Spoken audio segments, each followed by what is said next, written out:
Bonjour et bienvenue sur la chaîne du whisky.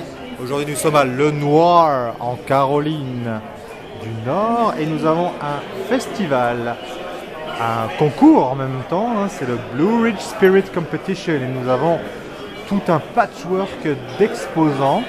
Il y a tous les spirits, il y a du gin, de la vodka et il y a pas mal de moonshine, c'est-à-dire cet alcool qui serait un peu du whisky blanc entre guillemets, hein, c'est-à-dire qu'on retrouve en général les céréales qu'on retrouve dans le whisky, c'est-à-dire l'orge, le maïs, le seigle et d'autres choses un peu plus originales.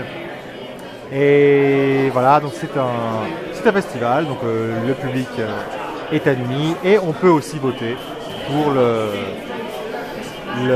meilleur spirit. Et bon, je ne veux pas spoiler, mais je vous dirai tout à l'heure qui est mon winner. Bien, donc ici nous avons un Hellhound, c'est une distillerie qui est basée à Jacksonville dans le nord de la Caroline, qui produit deux sortes de choses. Il y a le Shine qui est un corn whisky, donc plus de 80% en maïs, qui est très chaleureux au nez, comme on peut le deviner. Voilà, qui laisse ce côté beurré qu'on reconnaît dans le maïs, hein, qui est une part non négligeable et majoritaire du Bourbon. Et on a aussi Charon's Oak Shine, donc là en fait c'est le même corn whisky qu'ils ont fait infuser avec des petits morceaux, des copeaux de bois pendant quelques semaines, et donc ça donne effectivement une certaine chaleur, là aussi un côté un petit peu boisé bien entendu, caramélisé, un peu fruité, un drame qui reste assez souple et très caressant, je dirais, à cause de la texture épaisse et beurrée du maïs. Alors, Old Nick Williams Whiskey en Caroline, qui produit trois choses. Nous avons, alors à la gauche, ici, donc le 1712. Il s'agit d'un moonshine créé à partir de maïs et de seigle, embouteillé à 55 degrés. Et extrêmement puissant, forcément, avec le fort degré d'alcool, mais un très bel équilibre qui est trouvé entre la douceur du maïs avec son côté sucré et beurré, hein, le nez est très doux. Et on a aussi une belle décharge d'épices grâce au seigle. Et l'équilibre qui est trouvé est vraiment très bien fait, je dois dire. Alors ici on a un peu un cousin de ce premier produit. On a un mélange entre du blé et du maïs, 60% de maïs, 40% de blé. Donc là aussi on a quelque chose qui est assez souple et équilibré. Il est embouteillé à 43 degrés seulement, donc c'est beaucoup plus buvable, beaucoup plus accessible. Et là aussi on a de la douceur d'un côté à cause grâce plutôt au maïs et des épices avec le blé, mais des épices beaucoup moins marquées que dans le seigle. Donc c'est quelque chose qui est un petit peu semblable à son frère ici, mais moins extrême, je dirais, plus buvable, plus accessible pour le grand public. Et enfin on a un bourbon, alors, et non pas un straight bourbon, parce que si on regarde très près, je pense qu'on voit, ce whisky est seulement âgé de 8 mois, donc il faut 2 ans pour faire un straight bourbon. Alors là, ce qu'il y a de spécial, c'est qu'il y a en fait, en termes de process, on utilise bien sûr un fût de chêne américain, d'accord, qui a été bousiné, mais là, la chose qui est spéciale, c'est qu'il y a un morceau de birch. Birch, c'est l'érable, je crois. Hein. Ouais. I think it's érable. Ouais. Ok, so on a de l'érable jaune. On pourrait voir si en français c'est exactement ça, mais c'est yellow birch. Et effectivement, alors là, je ne peux pas vous le faire sentir, mais effectivement, cette odeur assez spéciale, eh bien, se retrouve clairement dans la boisson. Il est ici en fait. Voilà, il reste un petit fond. Alors, c'est un petit peu raide, forcément, parce que le produit est quand même très jeune. On retrouve les marqueurs habituels du bourbon, mais effectivement, les arômes et les épices sont assez spécifiques. Et vraiment, on retrouve, pour donc celui qui aura senti du yellow birch, effectivement, on retrouve ces sensations au nez et en bouche. Donc, c'est un produit qui a son identité et en ça, ça mérite d'être examiné. Alors ici, nous sommes avec Call Family Distillers. Ça, c'est la distillerie. Are you guys in Carolina, right? Yeah, we're just about 30 minutes from here. Ok, donc eux aussi sont en Caroline du Nord et donc ils produisent du moonshine. Alors le moonshine est souvent un produit aromatisé, d'accord? Donc leur produit s'appelle The Uncatchable. Et donc on a voilà, cerise, on a apple pie, on a fraise. Et donc on a celui que j'ai goûté, parce que c'est celui qui m'intéresse. J'aime bien quand il n'y a pas d'arôme ajouté dedans.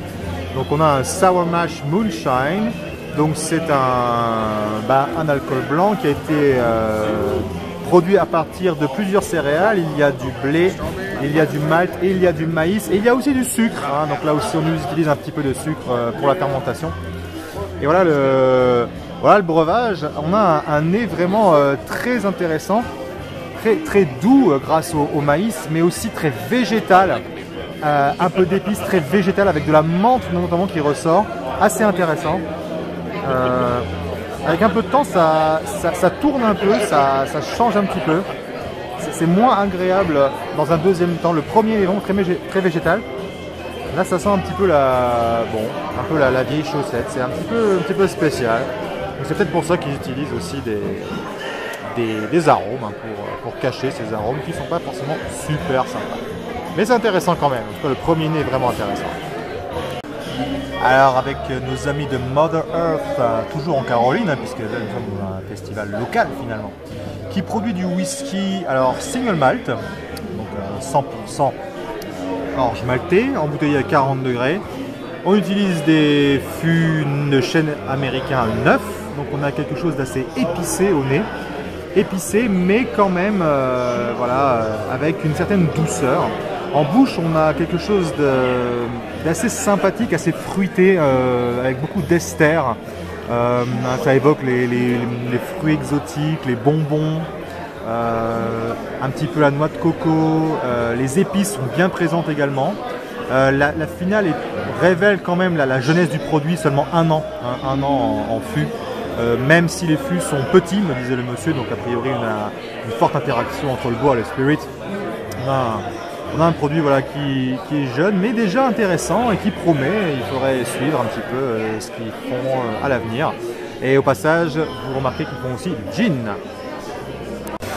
Bien, donc nous sommes ici avec Mayberry Spirits qui produit un whisky entre guillemets à base de sorgho. Le sorgho qui, à ma connaissance, n'est pas une céréale, il faudrait vérifier. Mais voilà, base de sorgho. Donc on a un produit ici, Crystal Moon Premium Sorghum Whiskey, donc à 50 degrés. On a quelque chose qui est assez spécial. On a un petit peu de chlore qui évoque la piscine, mais également beaucoup de douceur. Un petit peu éventuellement comme un corn whisky. Et des notes assez végétales, là aussi, de la menthe à nouveau dans ce breuvage qui est quand même assez étrange, pour dire le moins. Ici nous avons un whisky, donc avec à la fois un vieillissement en fût de chêne américain et aussi avec des copeaux de bois à l'intérieur, donc on a les deux en fait, c'est-à-dire qu'en quelques mois on obtient un produit qui est âgé entre guillemets de plus d'un an, mais en fait concrètement c'est quelques mois pour ce process, et il est très coloré comme vous pouvez voir, très sombre, avec l'usage des copeaux de bois, donc on a beaucoup d'interactions entre le bois et le spirit, et du coup il se colore très vite.